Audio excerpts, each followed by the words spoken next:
In today's video, as the title says, I want to explain why I would never buy a friggin' cookbook. Buy my friggin' cookbook! There, do it!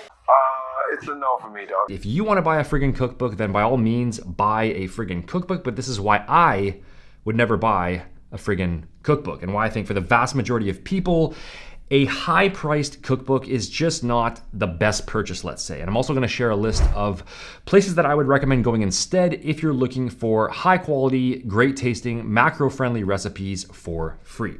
Now, first off, just to be clear here, okay, I'm not saying that I think there's anything morally or ethically wrong with selling a cookbook for whatever price or any other high-priced item for that matter. In my view, as long as people are marketing their products accurately, okay, they're telling you exactly what you're gonna get, and they aren't making false claims about it,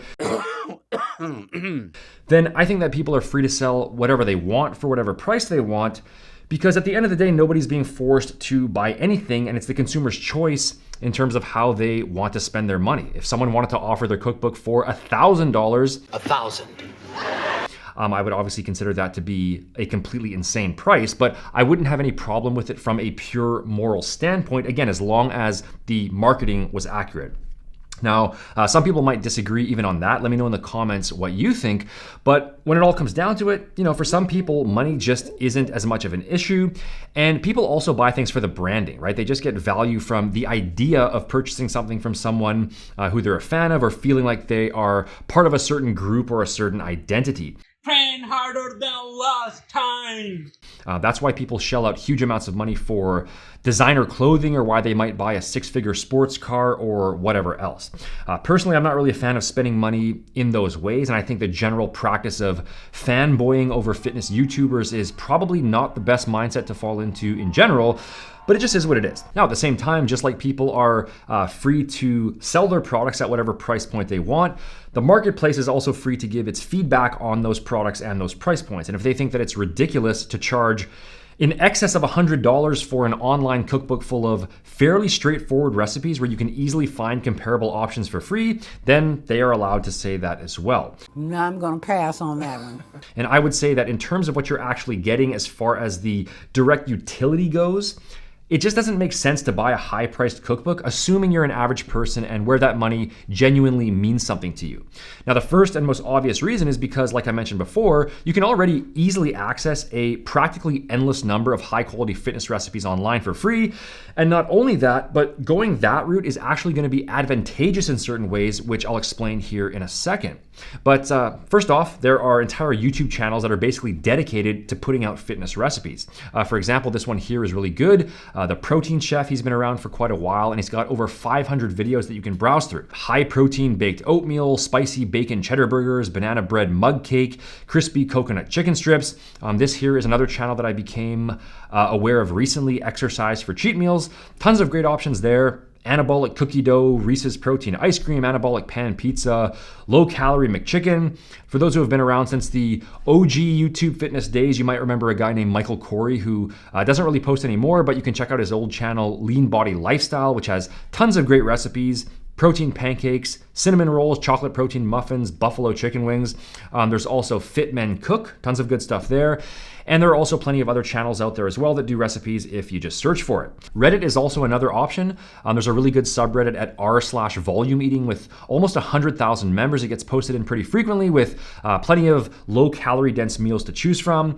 You can also go to bodybuilding.com and just go to the recipes section there. There's almost 2,000 recipes with the full macros, instructions, cooking time, really easy to use resource there. I also came across this Instagram page recently, Low Cal Recipes 98.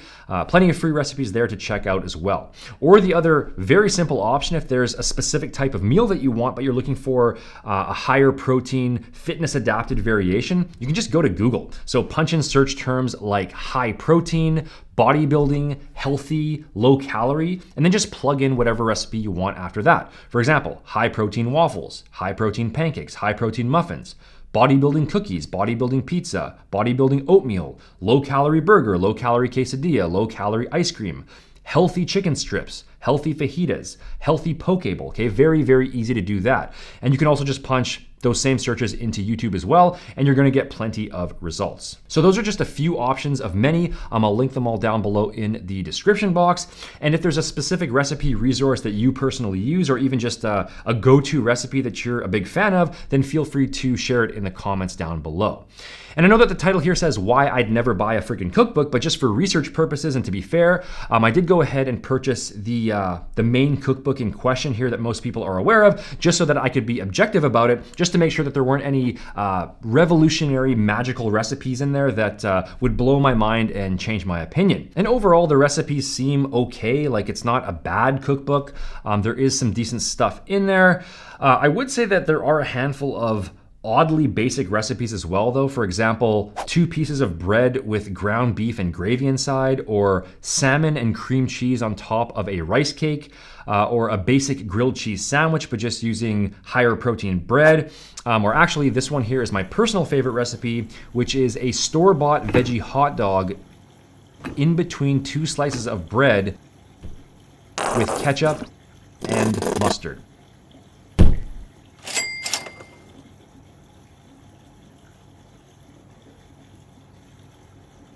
Now, obviously, those are just a few of many recipes, Kay, and the thumbnail here is just meant to poke some fun, but I would say that I don't really know how those qualify for a $150 cookbook, but hey, that's just me.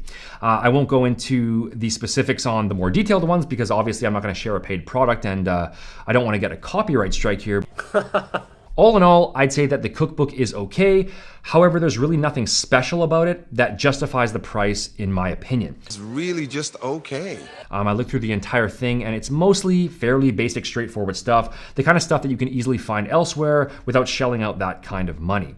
And like I said before, there are actually certain advantages to just looking up recipes on your own, and that's because you can find the exact ones that are most suited to you. For example, different people might want different recipes with varying calorie and macronutrient profiles. For example, if somebody is cutting and they're trying to lose fat, then they're gonna be better off with lower calorie dense recipes that provide the maximum volume of food for the lowest number of total calories. Whereas if somebody is actively trying to gain weight and they have a smaller appetite, then they would want the opposite. They would want recipes that provide more calories with less food volume. So maybe person A might look for, let's say, low carb protein waffles, whereas person B might just want regular protein waffles that probably taste a bit better but have higher carbs and calories.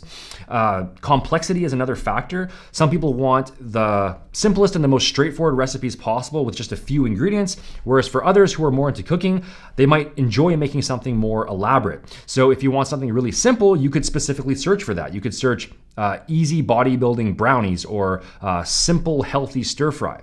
The specific macro breakdown could also be a factor depending on what type of dieting approach somebody is following. You might want something higher or lower carb or higher or lower fat.